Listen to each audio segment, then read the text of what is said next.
ध्यान दीजिए इस पर, इस फिगर पर। ये क्या कहना चाह रहे हैं?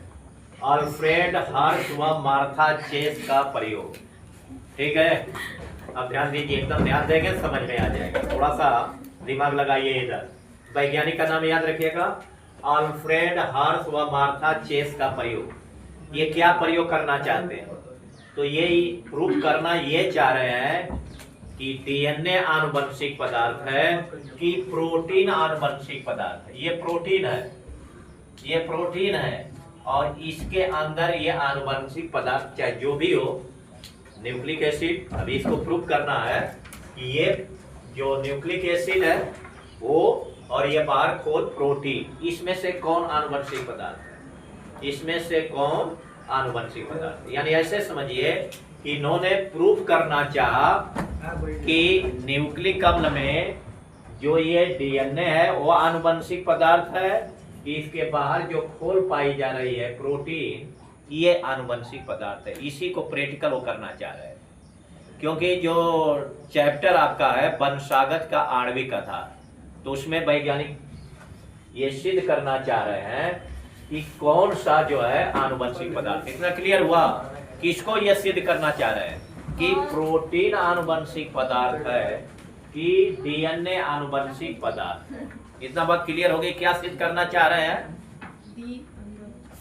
कौन सा आनुवंशिक पदार्थ प्रोटीन है। और ये जो देख रहे हैं, ये फिगर में देख रहे हैं, ये वाला, ये फिगर जो देख रहे हैं, यह फिगर है जीवाणु भोजी का। इसका नाम क्या है? जीवाणु भोजी। ध्यान से सुनिएगा, इस फिगर का नाम क्या है? जीवाणु भोजी।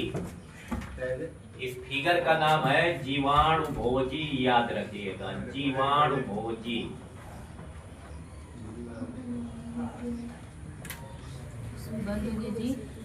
फिगर का नाम क्या है? ये याद रखिएगा, फिगर का नाम क्या है? जीवाणु भोजी। और इस जीवाणु भोजी को अंग्रेजी में कहते हैं T2 बैक्टीरियोफेज। क्या कहेंगे? T2 bacteriophage. T2 कहेंगे, बैक्टीरियोफेज अंग्रेजी में कहेंगे, बैक्टीरियोफेज कहेंगे, बैक्टीरियोफेज कहेंगे।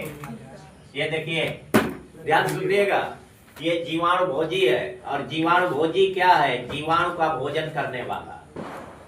एक एक पॉइंट पर ध्यान दे दिए, समझ में आ जाएगा। ये जीवाणु भोजी क्या है?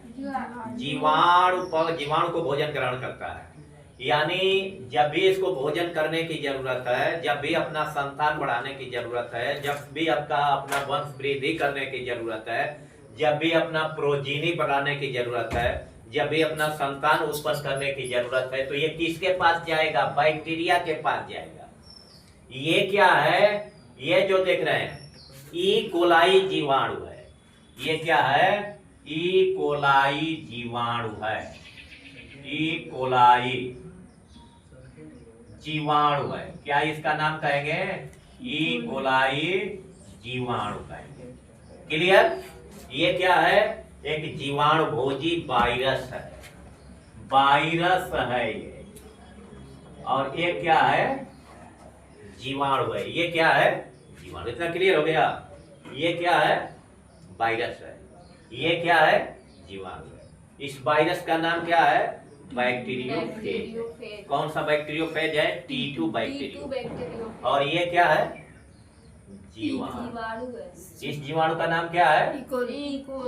ई कोलाई जीवाणु, इस्चेरिकिया कोलाई जीवाणु, जिसको शॉर्ट में ई कोलाई जीवाणु कहते हैं। तो इन्होंने क्या काम किया? इन्होंने ये देखना चाहा कि जैसे ये जीवाणु है, ये अपना जो होता है, ये टेल फाइबर्स है। इस टेल फाइबर्स की संख्या कितनी होती है? 6 होती है। इसकी सहायता से ये जीवाणु पर चिपक जाता है। बात क्लियर?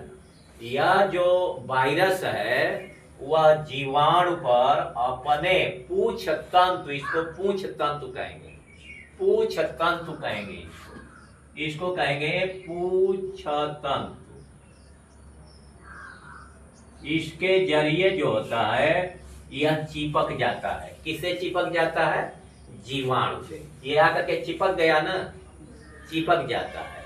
और अपना जो ये जेनेटिक मटेरियल जो आनुवंशिक पदार्थ है इसमें डाल देता है। डाल रहा है ना। और जब डाल देगा, अब ऐसे इस फिगर से और थोड़ा सा हम समझा दें। जैसे सपोज दैट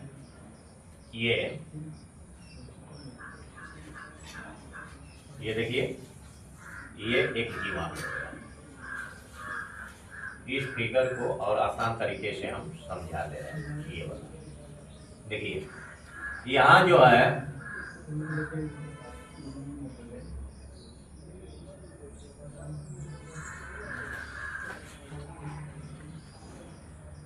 ये जीवाणु अटैक कर दिया करके यहाँ। अब जब जीवाणु अटैक कर दिया तो ये अपना जो होता है ये इसका डीएनए हो गया। ये इसका डीएनए हो गया। और ये डीएनए क्या किया, ये जो है ये डीएनए हो गया ई कोलाई का डीएनए हो गया। किसका डीएनए हो गया? ई कोलाई डीएनए हो गया। ई कोलाई का मतलब ये क्या है? ये जीवाणु है। ये जीवाणु है और इस जीवाणु का नाम बताया। और ये क्या है? वायरस है। क्या है? वायरस है। ये जीवाणु का क्या है? ये प्रोटीन है। ये क्या है? प्रोटीन है। प्रोटीन है। और ये क्या है? इसका आनुवंशिक पदार्थ है। अब ये किया कि इसमें अपना जेनेटिक मटेरियल को डाल दिया। ये जेनेटिक मटेरियल इसका आ गया। अब जीवाणु समझा कि यह जेनेटिक मटेरियल हमारा है। क्या समझा? बात को ध्यान से सुनिएगा। ये देखिए, इस चेरेचिया कोलाई जीवाणु है। इस जीवाणु पर क्या अटैक किया? वायरस। और जैसे ही वायरस अटैक किया, अपना जेनेटिक मटेरियल किस में डाल दिया? जीवाणु में। और जीवाणु ये समझा कि ये जेनेटिक मटेरियल हमारा है।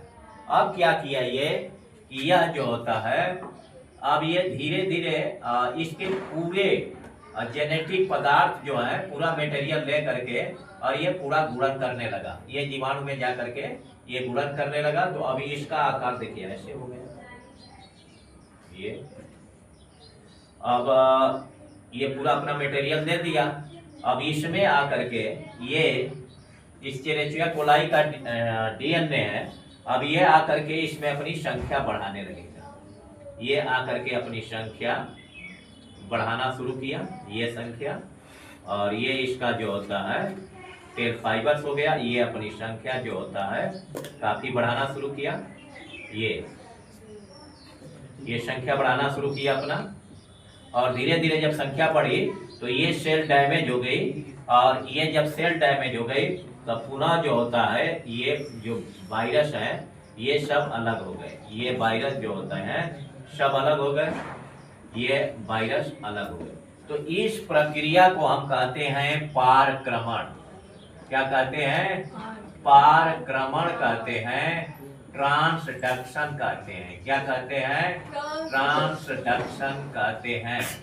ट्रांसडक्शन कहते हैं। इसका मतलब क्या हुआ कि जब वायरस ने जीवाणु पर अटैक किया तो अपना जेनेटिक मटेरियल डीएनए ये जीवाणु में डाल दिया। और जब वो जीवाणु में आया तो जीवाणु समझी कि हमारा डीएनए है और उसमें वृद्धि शुरू हुई। और वह वृद्धि शुरू हुई तो उसमें जो होता है इस बैक्टीरियोफेज के बहुत सारे पुत्री कोशिकाएं तैयार हो गई। और जब काफी तैयार हो गई तो ये जो है सेल भ्रष्ट हो गई और पुनः जो होता है ये तैयार हो गया। अब ये क्या करेंगे?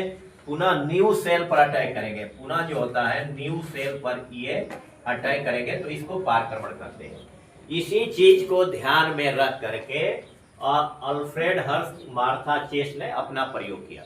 इन्होंने क्या काम किया कि दो तरह का जीवाणु भोजी लिया। मान लीजिए ये जीवाणु भोजी ए है और एक जीवाणु भोजी क्या लिया? बी लिया। एक जीवाणु भोजी ए लिया और एक जीवाणु भोजी बी लिया। जीवाणु भोजी ए को क्या काम किया कि रेडियो एक्टिव सल्फर 35 और रेडियो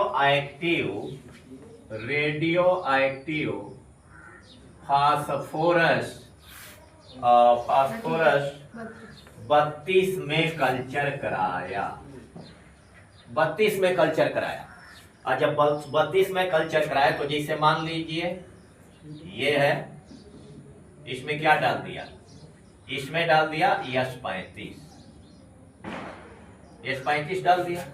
और इसमें किसको कल्चर कराया, इसमें कल्चर कराया जीवाणुभोजी को कल्चर कराया इन्होंने। और जब S35 डाला तो ये आप समझ रहे हैं कि यह सल्फर जो होता है वो पहले से ही जानकारी है कि सल्फर प्रोटीन का निर्माण करता है। सल्फर किसका निर्माण करता है, प्रोटीन का निर्माण करता है। तो यह जो होता है, यह जो रेडियो एक्टिव है, ये न्यूक्लिक अम्ल में न जा करके इसके लेयर को चमकदार बना दिया। इसके लेयर को क्या बना दिया, चमकदार बना दिया। ये चमक किसके कारण हुई, सल्फर 35 के कारण हुई। बात समझ में आ रही है, सल्फर 35 के कारण यह लेयर क्या हो गई, चमकदार हो गई। ये चमकदार क्या है, ये प्रोटीन खोल है। क्या है, प्रोटीन खोल है, प्रोटीन खोल। इसको क्या बना दिया, रेडियो एक्टिव का मतलब चमक बना दिया। तो सल्फर 35 जो होता है इस खोल को बना दिया, लेकिन इसमें कोई परिवर्तन नहीं किया, इसमें कोई परिवर्तन नहीं हुआ। जैसे लिखवा है कि कोशिकाओं में विकिरण, कोशिकाओं में विकिरण 35S का पता नहीं लगा, 35S का पता नहीं लगा कोशिका के अंदर, क्योंकि यश क्या बनाया, खोल में आ गया और ये खोल क्या कर दी, चमकदार हो गई। ठीक है। अब दूसरा प्रयोग उन्होंने क्या काम किया कि दूसरा प्रयोग में उन्होंने क्या काम किया कि एक लिया फास्फोरस 32 लिया और इसमें किसको डाल दिया, जीवाणुभोजी का कल्चर किया। ये जीवाणुभोजी का कल्चर किया। और जब इसमें कल्चर किया तो देखा इन्होंने कि इसके खोल में कोई परिवर्तन नहीं हुआ, क्योंकि फास्फोरस किसको बनाने का काम करता है, आप पढ़े होंगे कि न्यूक्लिक अम्ल का निर्माण शुगर से होता है, फास्फेट से होता है और बेस से होता है। शुगर, फास्फेट और बेस से होता है। तो फास्फेट बनाने का काम कौन कर रहा है, न्यूक्लियोटाइड। न्यूक्लियोटाइड क्या है, डीएनए है। तो ये जो होता है ये चमकीला हो गया, ये जो है इसका जेनेटिक मटेरियल चमकीला हो गया। और जब जेनेटिक मटेरियल चमकीला हो गया तो उन्होंने यह बताया कि जो न्यूक्लिक एसिड या जो डीएनए जो होता है वह एक बैक्टीरियोफेज से दूसरे जीवाणु में जो ट्रांसफर हो रहा है वह डीएनए है। क्या है, डीएनए है, प्रोटीन का खोल ट्रांसफर नहीं हो रहा है। एक बात और सुन लीजिए, सल्फर जो होता है वह प्रोटीन का खोल बनाया है, प्रोटीन बनाने का काम करता है। सल्फर क्या करता है, प्रोटीन। सल्फर किस में पाया जाता है, प्रोटीन में। फास्फोरस किस में पाया जाता है, आपको पहले से पता है, डीएनए में। उन्होंने क्या काम किया कि कोशिकाओं में विकिरण 35S का पता नहीं लगा। क्यों नहीं लगा, देखिए कोशिकाओं में विकिरण 35S का, कोशिका का मतलब ये हो गया, कोशिका का मतलब ये हो गया, कोशिका का मतलब ये हो गया, इसमें 35S का पता नहीं लगा। इसलिए नहीं लगा क्योंकि यह जो होता है प्रोटीन बनाने का काम करता है। तो प्रोटीन क्या है, ये है, इसलिए इन कोशिकाओं में पता नहीं लगा। आगे है प्लस विकिरण 35S का पता लगा। विकिरण का मतलब रेडियो एक्टिव 35S का पता लगा। इसमें क्या है, इसमें 35S है, इसमें क्या है 35S, इसमें क्या है 35S है। ये पता लग गया। क्यों, इसका मतलब क्या हुआ कि सल्फर किसको बनाने का काम करता है, प्रोटीन को बनाने का काम करता है। उसके बाद उन्होंने काम किया कि कोशिकाओं में विकिरण 32P का पता लगाया। इसको क्या काम किया कि बैक्टीरियोफेज को किस कल्चर में उगाया, फास्फोरस 32 में उगाया। जब फास्फोरस 32 में उगाया तो फास्फोरस देखिए ये चमकीला है, ये चमकीला, ये चमकीला, ये चमकीला, ये चमकीला। तो इस रेडियो एक्टिव में क्या आ गया, डीएनए में क्या आ गया, फास्फोरस 32 आ गया। रेडियो एक्टिव 32 आ गया, रेडियो एक्टिव 32 आ गया। और जिससे इन्होंने सिद्ध कर दिया कि प्रोटीन जो होता है आनुवंशिक पदार्थ नहीं है, डीएनए है जो एक बैक्टीरियोफेज से उस जीवाणु में जा रहा है। कुछ पता चला, कुछ पता चला कि सल्फर जो होता है वह अंदर नहीं जाएगा कोशिकाओं के। यहाँ क्या लिखे हैं, कोशिकाओं में विकिरण 35 यश का पता नहीं लगा, कोशिका के अंदर 35 यश नहीं गया। इसलिए नहीं गया कि सल्फर जो होता है वह प्रोटीन का बना होता है, और प्रोटीन बैक्टीरियोफेज में क्या है, इसका घोल है। उसके बाद इन्होंने क्या किया, इन्होंने ये किया, ये देखिए, अब उन्होंने रेडियो एक्टिव 32 का प्रयोग किया। जब रेडियो एक्टिव 32 का प्रयोग किया तो यह इसके कोशिका में नहीं गया, यह इसके कोशिका में आलता से बना देनी है कुछ बना। ठीक है, वो ठीक ही रहेगा सर। हाँ। वो सर वो स्याही था बस। सियाई था रेड वाला। तो बात देखिए, समझ जाइए, बहुत संक्षिप्त में समझिए। उन्होंने 2 जीवाणु भोजी लिया। क्या लिया, 2 जीवाणु भोजी। एक को किस में उगाया, सल्फर 32 में, सल्फर 35 में। एक किस में उगाया, सल्फर 35 में। एक को किस में उगाया, फास्फोरस 32 में। सल्फर 35 क्या है, रेडियो एक्टिव है। फास्फोरस 32 क्या है, रेडियो एक्टिव है। और ये रेडियो एक्टिव का मतलब चमकीला करना, चमकता है ना रेडियो एक्टिव। तो जब जीवाणु भोजी को किस में कल्चर कराया, सल्फर 35 में। जब सल्फर 35 में कल्चर कराया तो वह उसके खोल में चला गया। ये देख रहे हैं, खोल क्या हो गया, चमकीला हो गया। उसके क्या किस में चला गया, खोल में चला गया। और उसके कोशिका के अंदर डीएनए में नहीं गया। दूसरा में उन्होंने क्या किया कि दूसरा जीवाणु भोजी लिया और उसको किस में कल्चर कराया, वह कल्चर कराया फास्फोरस में। वह फास्फोरस उसके कोशिका के अंदर क्या हो गया, चला गया। इसका मतलब उन्होंने सिद्ध किया कि फास्फोरस जो होता है वह डीएनए को बनाने का काम करता है, और वह डीएनए कोशिका के अंदर चला गया और सिद्ध हो गया कि डीएनए ही क्या है, आनुवंशिक पदार्थ है। देखिए, कोशिकाओं में विकिरण 32P का पता लगा, कोशिका के अंदर 32P का पता लगा, लेकिन विकिरण का पता नहीं लगा। विकिरण का, यहाँ जो एक सेंटेंस छूटा हुआ है तो इसको कवर करते रहे हैं इससे। हाँ, विकिरण का पता नहीं लगा, 32P का पता लगा। विकिरण 35, कोशिकाओं में विकिरण 32P का पता लगा। विकिरण 35 यश का पता नहीं लगा, 35 यश का पता यहाँ नहीं लगा, 35 यश का पता नहीं लगा। इससे क्या हुआ, इससे क्या हुआ, सिद्ध हो गया कि जो फास्फोरस होता है वह डीएनए में पाया जाता है, और डीएनए क्या है, आनुवंशिक पदार्थ। बताएंगे इसको। ये प्रैक्टिकल किसने किया था, अल्फ्रेड हर्ष व मार्था चेस ने 1952 में किया था। किस पर किया था, जीवाणु भोजी पर किया था। और जीवाणु भोजी क्या होता है, T2 फेज बैक्टीरियोफेज पर किया था।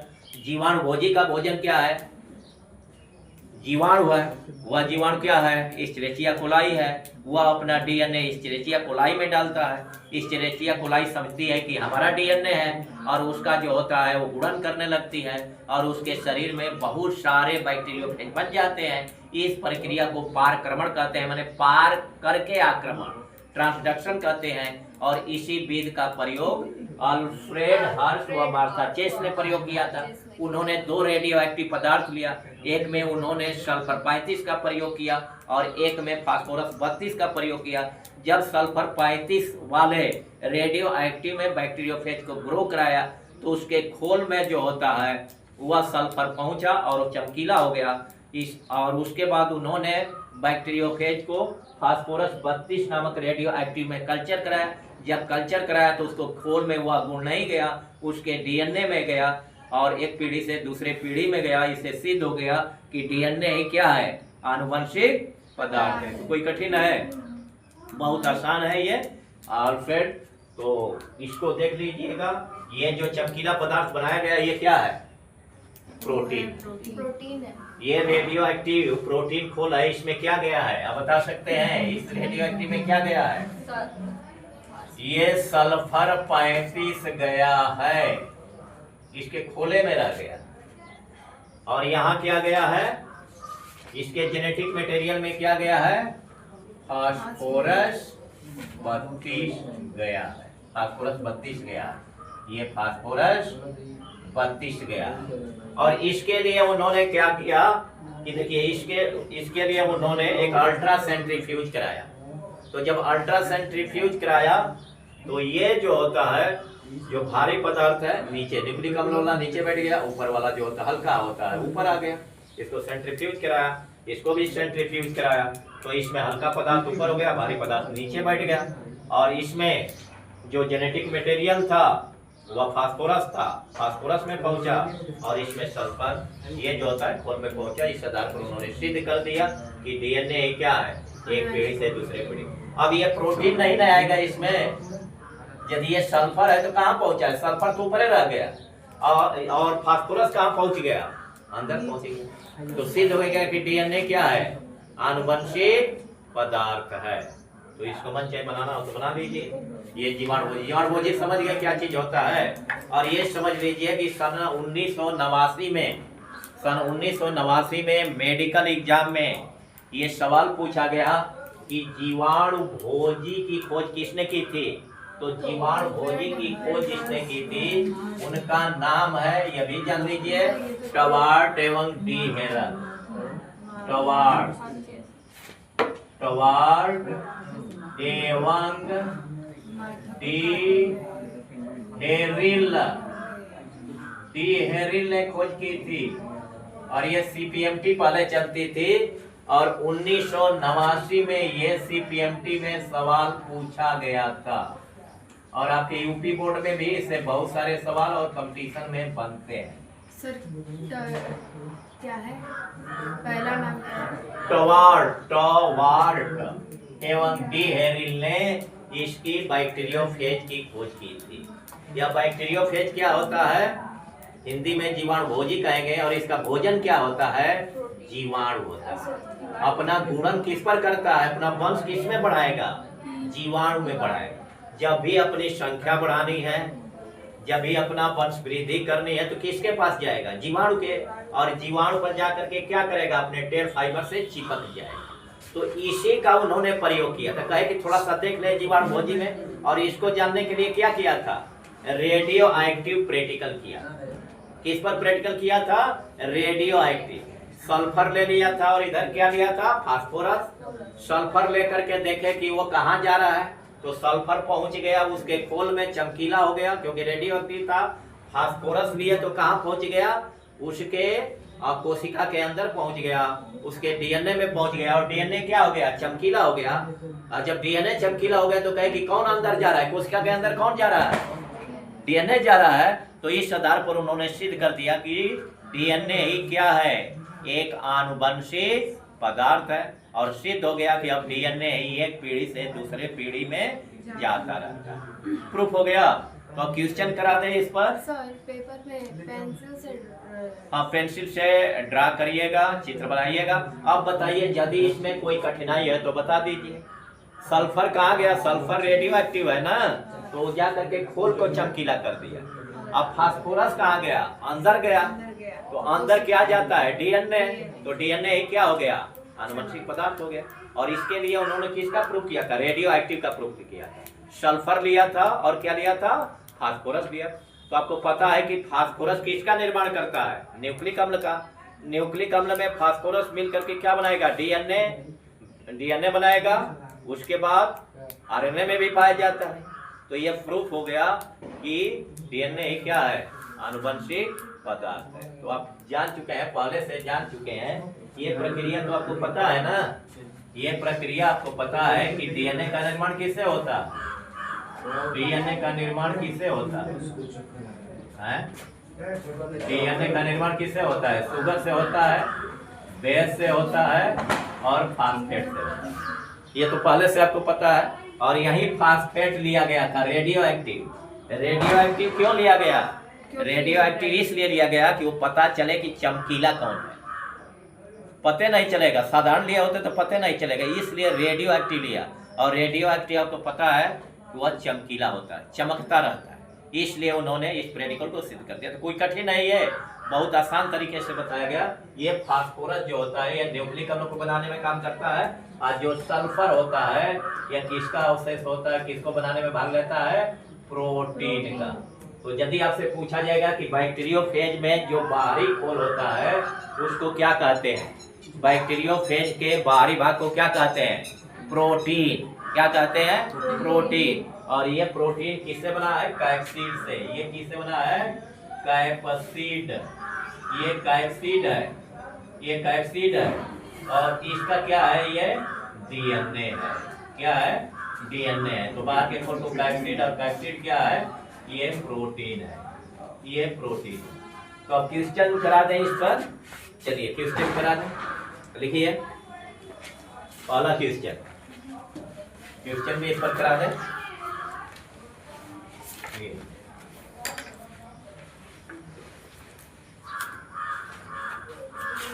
पहला क्वेश्चन लिखिए, क्वेश्चन नंबर 1। रेडियो एक्टिव विधि से, रेडियो एक्टिव विधि से, विधि से, विधि से किस जीव वैज्ञानिक ने, किस जीव वैज्ञानिक ने, वैज्ञानिक ने प्रूफ किया कि, या सिद्ध हम लिख दें, सिद्ध किया कि, सिद्ध किया कि डीएनए, डीएनए आनुवंशिक पदार्थ है। डीएनए आनुवंशिक पदार्थ है। डीएनए आनुवंशिक पदार्थ। तो ये क्लियर हो गया? क्लियर हो गया? उत्तर लिख लेंगे ना? अगला प्रश्न है।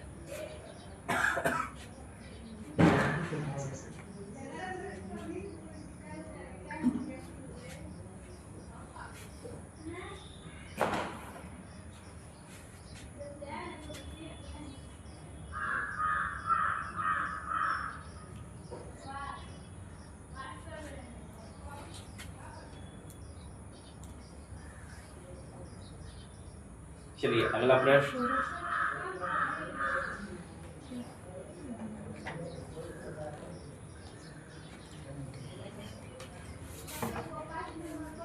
हाँ, अगला प्रश्न है,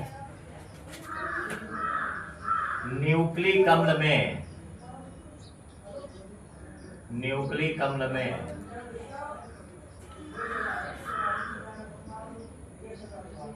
न्यूक्लिक अम्ल में पाया जाता है, पाया जाता है, न्यूक्लिक अम्ल में पाया जाता है।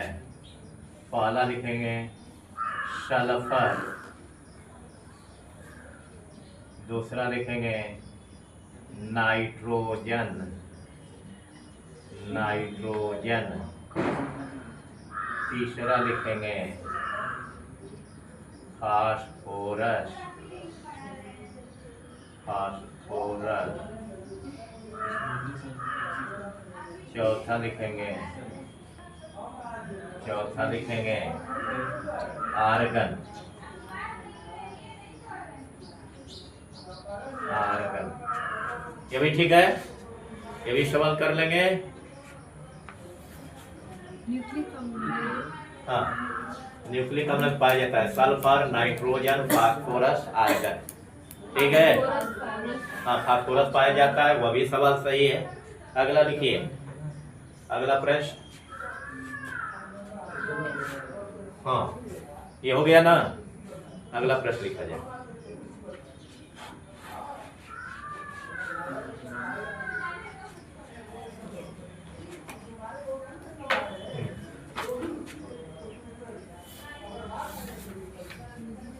मार्था एवं चेस का पूरा नाम लिखिए। चेस का पूरा नाम लिखिए।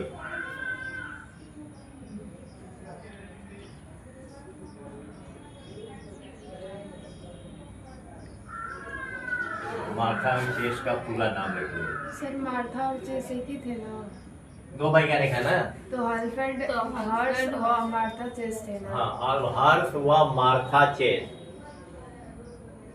आप लिखे हैं मार्था एवं मार्था एवं चेस का हाँ, पूरा ये नाम। अलग कर लीजिएगा। मार्था एवं हर्ष का पूरा नाम लिखिए, ठीक है ना। ये हर्ष का पूरा नाम लिखिए, ठीक है। आपके पास सीरीज है, सीरीज देखें तो सीरीज से क्वेश्चन देखें क्या बनाया हुआ है, उसको भी। हाँ, इसमें सवाल जो है कुछ जरूर दिया होगा। और डीएनए आरएनए में अंतर, ये तो सभी लोग कर जाएंगे। यस। तो ये प्रचलित सवाल है। डीएनए पैकेजिंग सभी लोग कर जाएंगे। इसके अलावा ये लघु उत्तरी टाइप के प्रश्न है, विस्तृत उत्तरी भी है। इसके अलावा हाँ, चलिए अगला सवाल लिखिए। सवाल कुछ करा दें। किसने पुष्टि की है कि 2023 का सवाल है। किसने पुष्टि की है कि नहीं होगा। किसने पुष्टि की है कि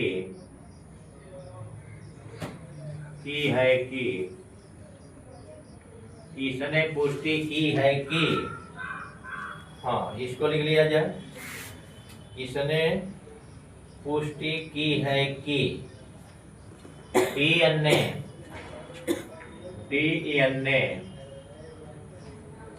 आनुवंशिक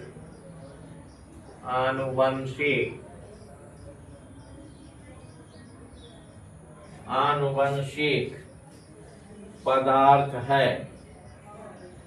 आनुवंशिक पदार्थ है। बहुत अच्छा सवाल है। अभी आपके यूपी बोर्ड 2023 में ये सवाल 1 नंबर में पूछा गया है। तो पहला विकल्प इसमें दिया है मैथ्यू मेसल्सन। देखिए पहला विकल्प मैथ्यू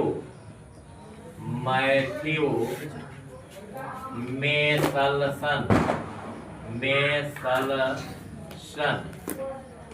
बहुत अच्छा सवाल है। किसने पुष्टि की है कि डीएनए आनुवंशिक पदार्थ है। मेसल्सन व फ्रैंकलिन स्टार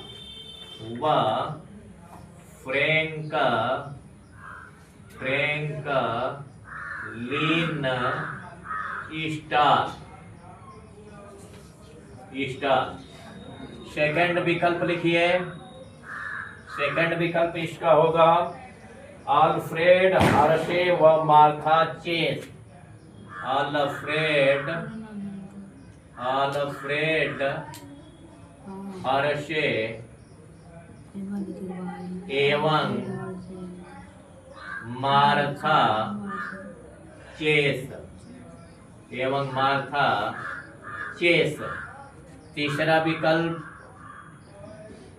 तीसरा विकल्प नोट करेंगे।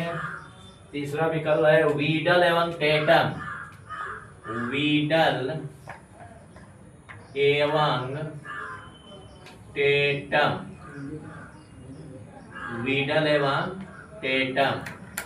थर्ड लिखेंगे।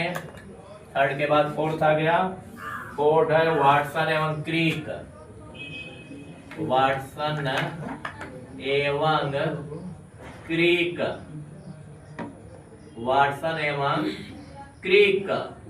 बहुत अच्छा सवाल है ये अभी।